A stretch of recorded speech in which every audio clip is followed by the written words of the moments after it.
right, well, this one here is called I Wish the Karen Would. All right? Now, I was at a parking lot at a Walmart looking for a parking spot. I saw a dude moving from the spot. In order for me to get to that, I had to back into the handicap to give him room to maneuver. I heard somebody talking about, excuse me. Now, before I can excuse her, she's all up in my face talking about, without the right plates, you can't park in this space. I said, what is this? Mind your business. She stepped back, got on her phone, and just started staring. So I stuck my head out the window. I said, how art thou now, you Karen?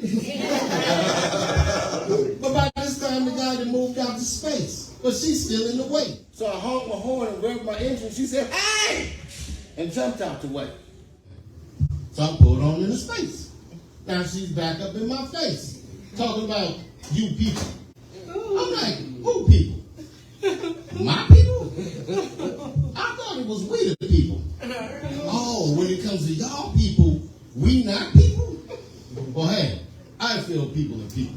Then I heard the N-word. Go back to where you come from. You're not welcome here. I said, well, hell, you should have thought about that before you brought us here. You know, we're here to stay. Get used to it. Quit putting all that mental and physical abuse to it.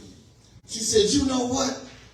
I said, yeah, I met what once. He was with this dude named So. They was in the group called So What? But she still wouldn't ease up. Oh, ask me, what's my name? I said, D's.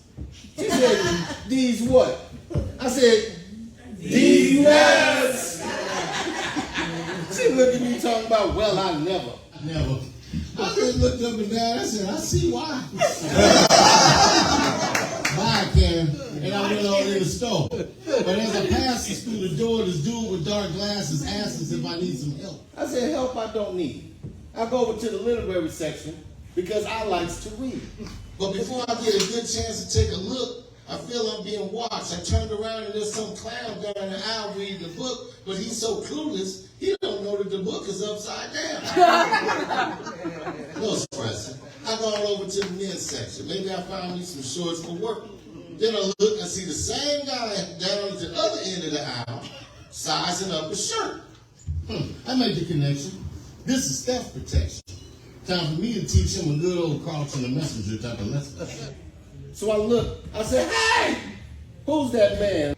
And I pointed over his shoulder. And when he looked back, I was gone. Like Batman. He got on the phone and started panicking.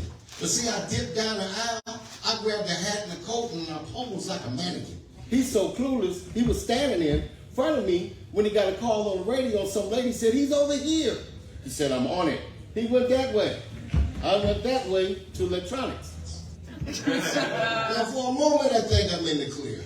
But now I got to deal with this Harry Potter-looking cashier. But before I can check out, they done found me. Low-key trying to surround me.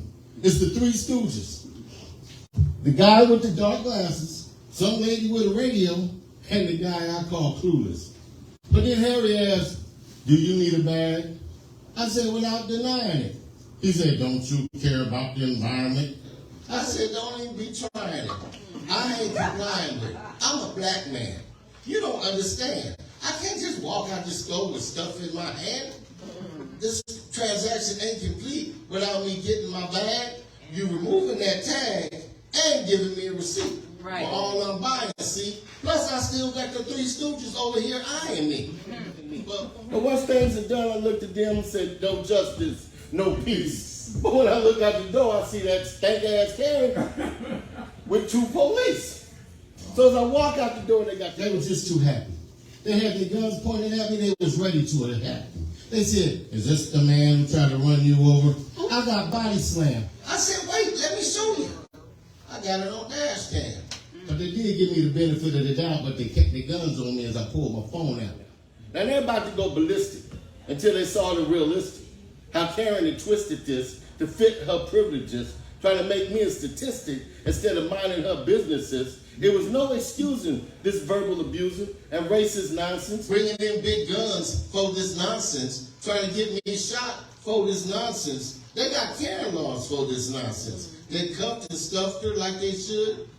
The moral of the story is, I wish a Karen would.